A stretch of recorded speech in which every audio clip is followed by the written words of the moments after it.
Bethany Ray is a recreational marijuana user. It's a little bit of vapor there, but that's dissipating.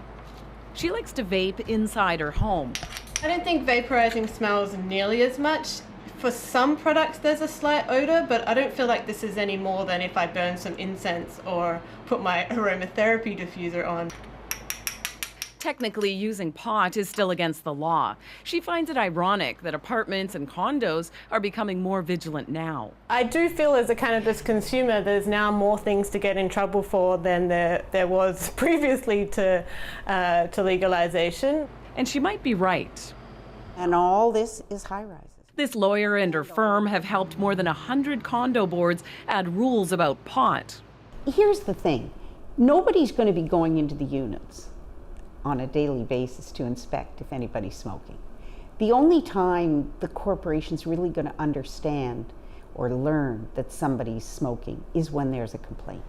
But if there is a complaint, she says, look out, even if you're a medical marijuana user. I think it's going to be tough to get a doctor to say that the only way you can take cannabis is through smoking.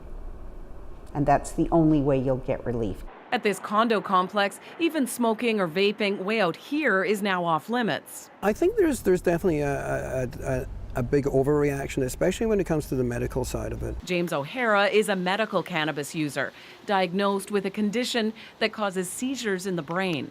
It was utterly life-changing for me. I was able to reduce my seizures by about 80 or 90%. He spoke to his condo board and got an exemption, but worries other medical users may not know they can. So the Human Rights Code essentially trumps what's going on in terms of the actual condominium rules. And in fact, a lot of the communication that comes out doesn't even state that. And they said, well, we didn't want to sort of create a map or a how-to, to get around that, which I thought was a little bit strange.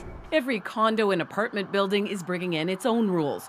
Bethany Ray plans to keep vaping unless someone complains.